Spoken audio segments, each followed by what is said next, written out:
The Tears of the Kingdom prophecy came true, and the pressure is back on for Link, the hero of the wild, to save us once again. But who cares about that guy? I've seen him do a slow-motion backflip before swinging his sword at the speed of light to take out an entire camp of Bokoblins. These tough times are the hardest on the ordinary, or in other words, people like you and me, your average Hylians. What has this all been like from their perspective?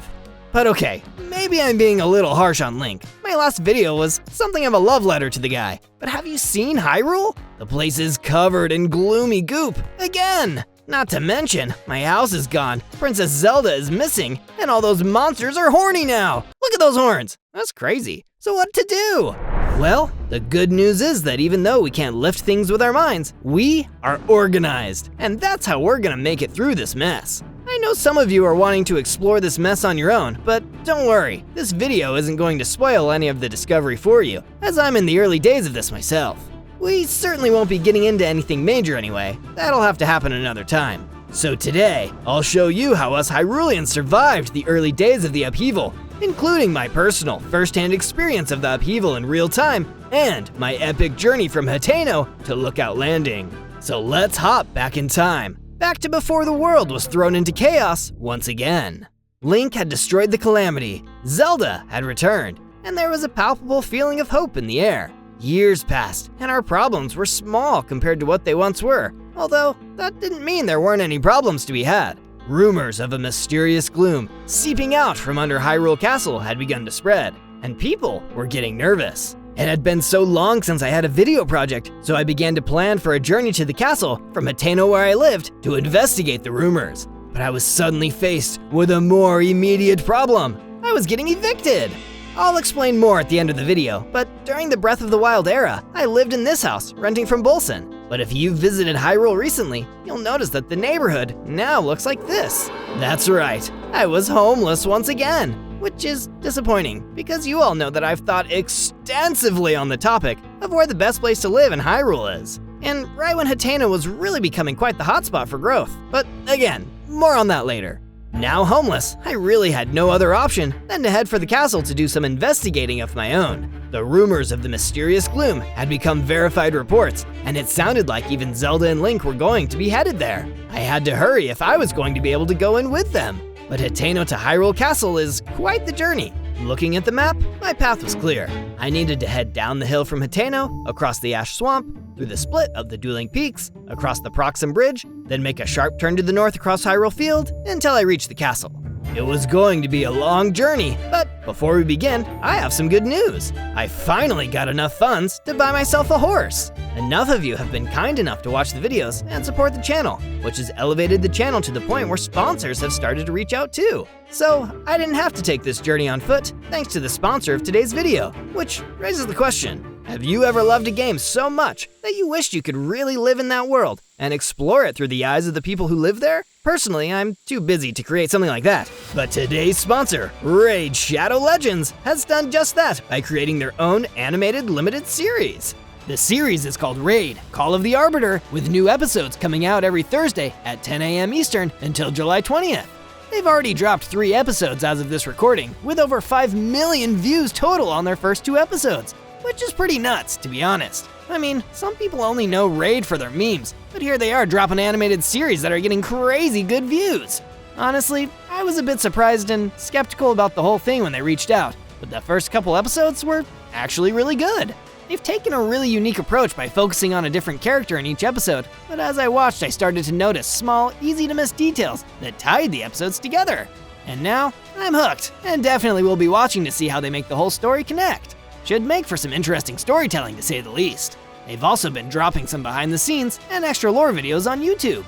The series itself dives deeper into the lore behind the game, and especially into the background of the champions you see in Raid. Speaking of, they've taken aspects of the limited series and expanded them into the mobile game. So if you open up the game, you'll find plenty of champions and lore from the limited series are there as well. If you've never played the game, you can still enjoy the series. And if you're a longtime fan, you'll enjoy seeing the characters more rounded out than ever before. So how to watch it? The best way to access the Call of the Arbiter is by clicking the link in my description and logging into the Raid Shadow Legends app.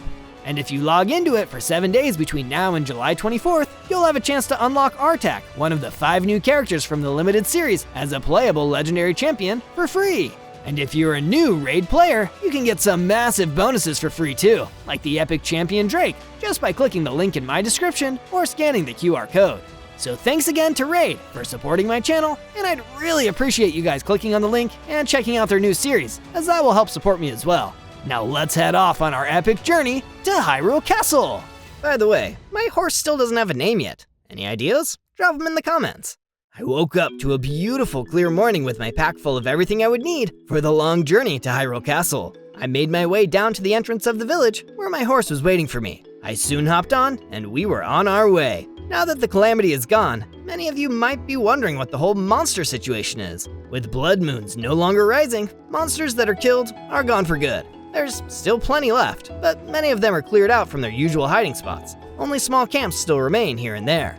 With my horse, I was able to zip ahead, passing Caleb's cabin where I previously would have stayed the night, had I been taking this journey on foot. My goal for today's journey was to stop at the outpost ruins where I could camp for the night before heading across Hyrule Field. I didn't know it at the time, but it was there that everything would change.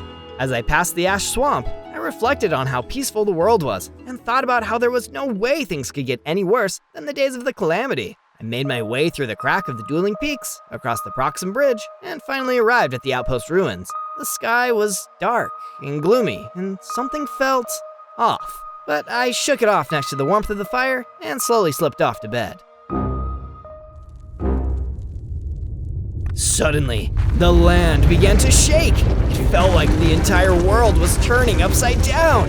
That's when I saw it. Hyrule Castle was floating. Debris was falling from the sky, and islands started to suddenly appear. Then there was a horrible sound, like the entire earth was being ripped apart. What was going on? Suddenly, there was another crash, and some of the outpost ruin debris came crashing down on me, knocking me out cold. I don't know how long I was out, but when I came to, I couldn't believe what was before my eyes. A massive hole steeped in red goop was mere feet from me. I stepped closer to the edge and took a look down. Pure darkness. How deep did this thing go? That was also when I realized my horse was gone. At this point, I needed answers. It probably wasn't my best idea, but I remembered Link and Zelda were supposed to be investigating the castle, so I decided to keep moving toward it. Maybe I could meet up with them and they could help me understand what was going on. What happened next was totally unexpected. As I journeyed ahead, I nearly ran into a camp of monsters, but they weren't like others I had seen. These ones had horns protruding from their heads, and they were coming right for me. I ran for cover in the nearby woods when one of the trees suddenly sprang to life and chased me. It tried to throw itself onto me, and I barely made it out. I then found myself near the shore of Lake Colomo when I saw a flying dinosaur carrying a Bokoblin. A chunk of debris landed a few feet in front of me. I had to find out what was happening soon, otherwise I was done for, whether it was being killed by a monster or rocks from the sky. I stumbled back onto the trail and spotted a fellow Hylian down the path. I caught up to her, and she told me that the castle had started floating and Link and Zelda were missing. It was all new and no one was sure what was going on. But people were gathering at the old Sacred Ground ruins to build a lookout post to see what they could find out. I knew where I had to go. I hurried in that direction, but I was really worried. It was night again, and I didn't know what kind of enemies were now lurking around. I even spotted someone under attack, but there wasn't anything I could do to help. If only I could find my horse, I might be able to get there safely. Another killer tree came bursting out of the forest, and all I could do was run. I started to frantically whistle, hoping my horse would arrive. I managed to slip into some bushes, which seemed to throw off the tree. Then suddenly, I heard it, the sound of a galloping horse. I looked and saw my old horse running toward me. They were alive. I hopped on and we slowly made our way toward the sacred grounds as the rain picked up. Perhaps I would actually make it through this alive, after all. At long last, I arrived at the sacred ground ruins where people had begun to gather. There was nothing there at first, but together we managed to quickly build it into a fully functioning outpost. The problem was, Link and Zelda were still missing. But we trusted in the leader of our outpost, Purah, to help us find the way. Oh, and by the way, Purah, the leader of the landing, wasn't just a kid. And none of you told me she was over 100 years old! I kept calling her Simon's daughter in my last video, and none of you corrected me. I'm just constantly embarrassing myself out here. Anyway, I asked her how I could help, and after explaining what I do, she was pretty jazzed to know someone else knew about cameras out here. As such, she tasked me with documenting the history of Hyrule as it's unfolding in the present day, to which I am more than happy to do. Because boy, oh boy, there's so much going on I can explore. Chasms opening in the ground, tagging along with the Zonai survey team, assessing damage, learning about new monsters, investigating rumors. Like, did you hear Lurelin was invaded by pirates? I guess my security concerns about the village were justified after all. In any case, there's so much to explore. I'm definitely going to need all of your help in deciding where to go in the next video. So please, give me your suggestions below, and I'll go with whatever suggestion gets the most likes. Assuming it's possible for me to do, that is. Maybe let's start with a region or town for me to go to first? Oh, and before I forget, the update on my eviction. So, my house was actually torn down and the pieces were used to build a Hateno school. It was really just a model home to begin with, so Bolson was really just doing me a solid letting me live there. And, of course, I couldn't oppose the construction of a school, especially one personally requested by Princess Zelda.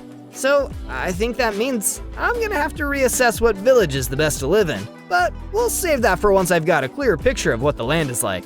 So, don't forget, I need your help in telling me where to go next. And of course, don't forget you can support my channel by clicking my Raid Shadow Legends link in the description or scanning my QR code. New players will get some massive rewards, such as new champions, and everyone can check out their new limited series, Raid Call of the Arbiter. I can't wait to read your comments. Thanks for watching, and I'll catch you in the next video. Talk to you then.